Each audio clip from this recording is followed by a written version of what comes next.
La primera vez que se planteó la invasión de la Unión Soviética por parte de Hitler, fue en verano de 1940. Se trata del mejor momento de la Wehrmacht, acumulando una serie de victorias aplastantes sobre los aliados, y considerando a Hitler como un genio militar como Napoleón. El principal inconveniente a la invasión, lo encontraron en su clima y geografía. Siendo un territorio amplio y variado, de climas extremos con veranos calurosos e inviernos muy fríos. A pesar de que Hitler aseguraba poder acabar con la URSS de un solo golpe, el alto mando del ejército alemán sabía perfectamente que tendrían que enfrentarse a una guerra larga y de desgaste contra la URSS. Algo que el ejército alemán no estaba preparado, equipado ni entrenado para llevar a cabo. Sería una guerra muy distinta y arriesgada a las anteriores. Hitler propuso una invasión veraniega para 1941, tiempo para planificar la operación, recuperarse de las pérdidas de Francia e Inglaterra, y así ganar tiempo para armarse de nuevo material Panzer. Sin embargo, la operación se retrasó algo más de lo esperado. Pero eso lo hablaremos después, ahora veamos la perspectiva soviética, pues Stalin supo en todo momento que Alemania estaba dispuesta a atacarles, solo que no sabía el dónde ni el cuándo. Los soviéticos tuvieron pensado defenderse en dos frentes largos. Se calculó que el eje desplegaría hasta 270 divisiones, 233 alemanas en el oeste, y hasta 37 divisiones en el este por Japón. Para combatirlas, sería necesario desarrollar hasta 171 divisiones, preparándose para el peor de los escenarios, como en inferioridad numérica.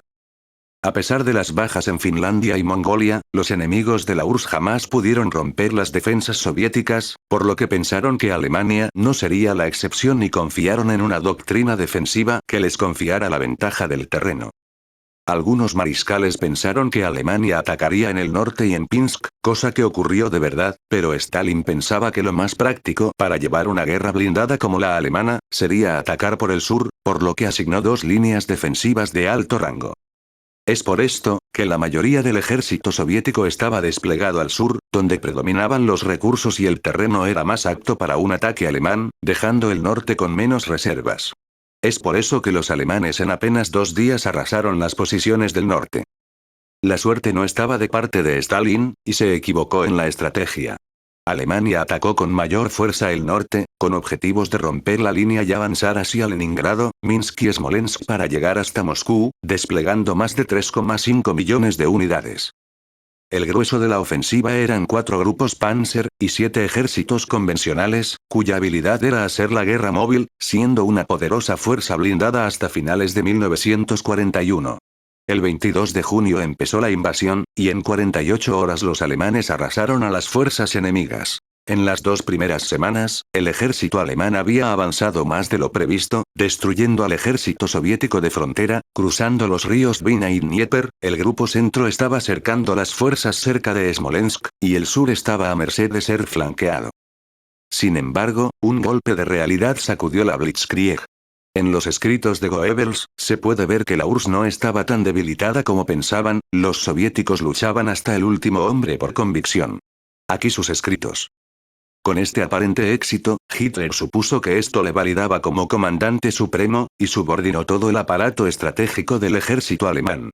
Estrenando su guarida del lobo, de una forma inhumana, dirigía cada operación y batalla del extenso frente que se había formado. Hasta el propio Alder se dejó tutelar por Hitler, que había tomado la decisión de que Moscú no era el objetivo prioritario, había que arreglar el problema del cerco de Kiev y el flanco sur. Hitler tenía miedo de un contraataque soviético de Budyonny. Hitler no quería avanzar hacia Moscú, pues quería proteger sus flancos, en Leningrado, ciudad que condenó a morir de hambre, y Kiev, donde se concentraban todos los recursos y la fuerza soviética más numerosa y armada del frente. El cerco de Kiev se saldó con la destrucción de 600.000 efectivos soviéticos. Sin embargo, lo que Hitler no sabía es que Budyonny no tuvo intención alguna de atacar, sino quedarse estático, por lo que en el sur no iban a lanzar ningún contraataque. Perdieron tiempo por el miedo. Moscú por entonces, no tenía hombres para defender la ciudad, pero con los continuos retrasos del ejército alemán, la capital por octubre y noviembre había logrado reunir una enorme fuerza. La oportunidad de tomar Moscú se había literalmente esfumado.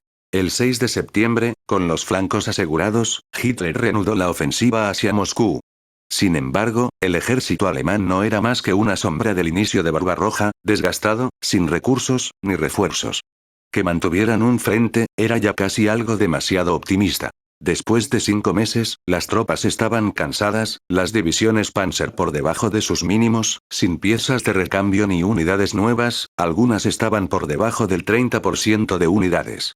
Es decir, hasta un 70.180% de bajas blindadas antes de Moscú. Las pérdidas se acercaban a 3/4 y las unidades que quedaban no tenían reemplazos. Compañías de infantería quedaron entre el 25.130% de su capacidad. Los tenientes más que al mando de una compañía, habían pasado a liderar simples batallones. Sobre el mito del invierno. Los panzer alemanes tuvieron problemas cuando las temperaturas alcanzaron -20 grados. Siendo solo el 4, 5 y 6 de diciembre cuando son superados, y afectando más a la ofensiva soviética y quedando los alemanes en posición estática. La situación más crítica del ejército alemán es el día 9, justo cuando las temperaturas están a 0 grados. Ya cuando la operación Tifón fracasó, las temperaturas volvieron a bajar. Evidentemente, por 3 días de frío, no se achaca el invierno al fracaso alemán, sino a otros factores. El fracaso de la operación Barbarroja y Tifón se debe al desgaste en bajas como hemos podido comprobar, a la falta de equipo para continuar el avance hacia Moscú, no tener suministros para el invierno y sobre todo, la improvisación y la falta de un plan consistente. El ataque a Moscú parecía una fachada de Hitler, el ejército alemán no contaba con el suficiente número para hacer frente a un ejército superior en armamento y número. La falta de inteligencia alemana que brillaba por su ausencia y el constante cambio de planes. Alemania durante toda la guerra, no supo ver sus errores. No solo Hitler, sino el resto de oficiales, ya que el problema viene heredado de la tradición prusiana. Hitler solo cesaría voces críticas poniendo a militares más sumisos o coartando toda su libertad estratégica. Sin embargo, la URSS aprendió de los errores de 1941. Stalin dio libertad a sus mariscales, y contribuyó en mejorar la planificación. Ahora es cuando los alemanes, copiarían y se basarían en las tácticas soviéticas, siendo un estudio prioritario para adaptarse.